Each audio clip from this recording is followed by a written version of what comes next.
রোজা রেখে থুতু গিলে ফেললে রোজা হবে কিনা, কিংবা নির্ধারিত কতটুকু থুতু ফেললে পরে রোজার কোনো ক্ষতি হবে না, এই বিষয়টি অনেকেই আমাদের কাছে জানতে চেয়েছেন। এই বিষয়টির স্বচ্ছ এবং স্পষ্ট ধারণা দেওয়ার জন্য আমি সৌদি আরবের প্রখ্যাত স্কলার শেখ সালেহ আল উসাইমিনের বিখ্যাত গ্রন্থ শারহুল মুমতি থেকে বিষয়টি খুব সুন্দরভাবে কোট করেছি।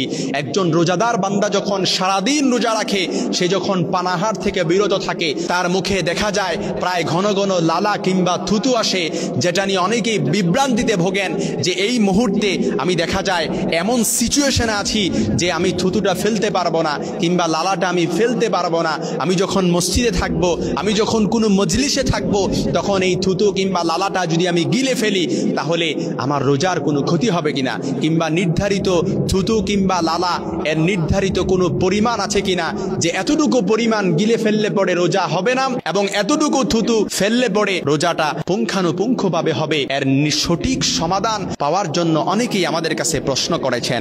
স্পষ্ট ব্যাখ্যা দেওয়ার জন্য সৌদি আরবের প্রখ্যাত স্কলার শেখ সালেহ আল উসাইমিন রাহিমাহুল্লাহ উনি শারহুল মুমতির মধ্যে বিষয়টি খুব সুন্দরভাবে কোট করেছেন। 6ষ্ঠ অধ্যায়ের 428 নম্বর পৃষ্ঠায় তিনি বলেছেন, রোজাদার বান্দা যদি তার মুখে যদি অতিরিক্ত থুতু কিংবা লালা এসে যায়, তাহলে সে যদি এটা গিলে ফেলে তাহলে তার রোজার কোনো ক্ষতি হবে না।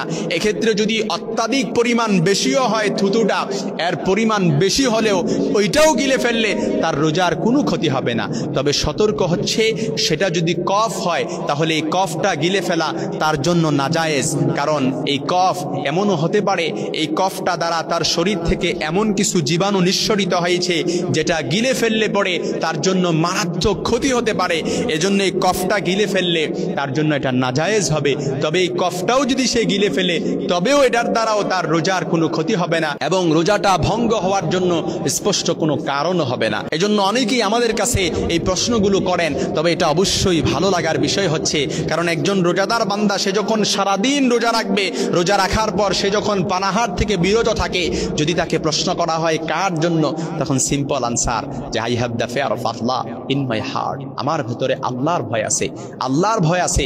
এই জন্য সামনে পানাহার, সামনে অনেক খাদ্য দ্রব্য আছে, কিন্তু সে বিরত থাকছে শুধুমাত্র আল্লাহর জন্য। পাপাচার থেকে বিরত থাকছে, পাপ করার মাধ্যম থাকা সত্ত্বেও সে পাপ করছে না। যদি প্রশ্ন করা হয় কার জন্য, I have the fear of Allah in my heart. এজন্যই আল্লাহ তাআলা ওই রোজাদার বান্দাদের জন্য বলেছেন, কোন রোজাদার বান্দা যখন রোজা রাখবে, এই রোজাটা শুধুমাত্র অন্য কারোর জন্য নয়, আস-সাওমু লি ওয়া আনা আজজি বিহি, রোজা আমার জন্য, এর প্রতিদান আমি আল্লাহ তাআলা স্বয়ং নিজেই দেব। অন্য রায়াত এসেছে ওয়া আনা উজজা বিহি, রোজা আমার জন্য, এর প্রতিদান আমি নিজেই হয়ে যাব। সুবহানাল্লাহি ওয়া বিহামদিহি। এজন্য কোন আমলের বেলায় আল্লাহ তাআলা এতটা গুরুত্ব দিয়ে আল্লাহ তাআলা বলে নাই। নামাজের ব্যাপারে আল্লাহ তাআলা বলে নাই যে নামাজ আমার জন্য, এর প্রতিদান আমি দেব। যাকাতের ব্যাপারে আল্লাহ তাআলা বলে নাই যাকাত আমার জন্য, আমি এর প্রতিদান দেব। আল্লাহ তাআলা হজের বেলায় আল্লাহ তাআলা বলে নাই হজ আমার জন্য, আমি এর প্রতিদান দেব। রোজার বেলায় আল্লাহ তাআলা বলেছেন আস-সাওমু লি ওয়া আনা আজজি বিহি। এজন্য রোজাদার বান্দা সে তো রোজা রাখবে, সে আত্মশুদ্ধি, তাসকিয়া এবং এই ভরা বসন্তে সে তার প্রত্যেকটা মুহূর্ত পরিবর্তনের যেন হয়, এই পরিবর্তনের বার্তায় সে রাঙান্বিত করবে। একজন রোজাদার বান্দার জন্য করণীয় হচ্ছে, সে তার প্রত্যেকটি মুহূর্ত, দিন, মাস, বছর, জীবন, প্রত্যেকটি মুহূর্ত সে তাসকিয়া এবং আত্মশুদ্ধির ভরা বসন্তে রাঙাবে এবং প্রত্যেকটি মুহূর্তে সে ইবাদতের সেচ দিয়ে সজীব করে তুলবে।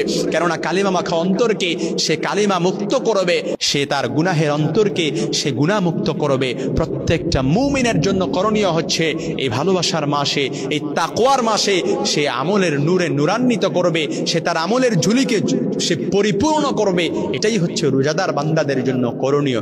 এজন্য রোজা রেখে থুতু গিলে ফেললে কোনো সমস্যা নেই, সেটার পরিমাণ যদি সবচাইতে বেশিও হয় তারপরও কোনো সমস্যা হবে না। তবে কফ গিলে ফেললো রোজা ভঙ্গের কারণের মধ্যে এটা নেই। তবে কফ গিলে ফেলাটা আপনার জন্য নাজায়েজ, কারণ এটা অনেকাংশে আপনার শরীরের জন্য মারাত্মক ক্ষতির কারণ হয়ে যেতে পারে।